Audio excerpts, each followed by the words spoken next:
एक बार एक गांव में साधु रहता था। वह गांव के बाहर वन में बनी अपनी कुटिया में जा रहा था। इसी रास्ते में बाजार पड़ा। यहाँ से गुजरते हुए साधु की नज़र एक दुकान पर पड़ी।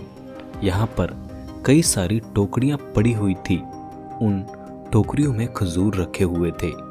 खजूरों को देखकर साधु को लालच आ गया।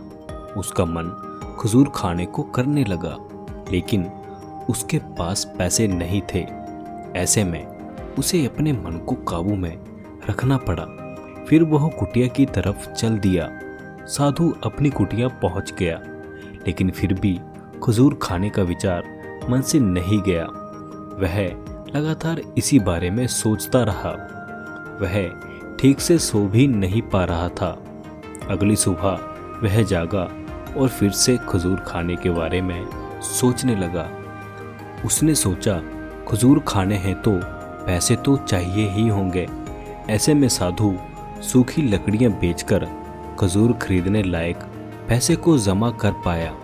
कई लकड़ियों का गट्ठड़ इकट्ठा करने के बाद वह उन्हें कंधे पर लादकर बाजार की तरफ चला। वह उन लकड़ियों को बेचने जा रहा था। लकड़ियों का गट्ठड़ काफी भारी था।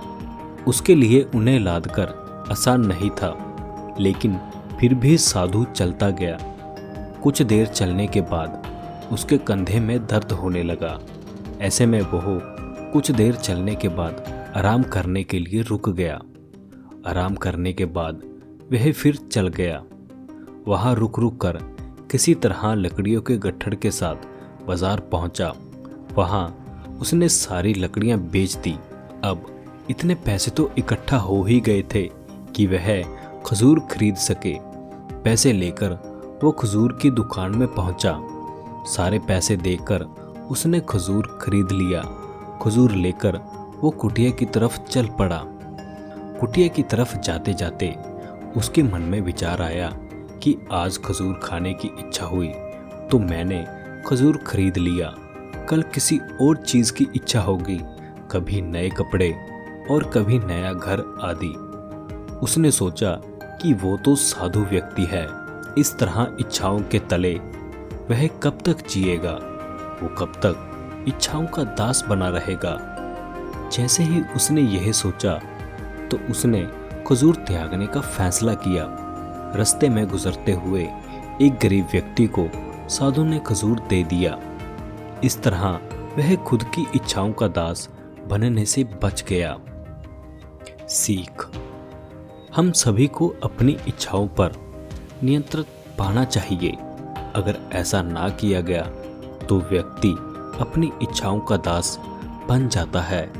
मन काफी चंचल होता है। समय के साथ उसके मन में इच्छाएं उत्पन्न होती रहती हैं।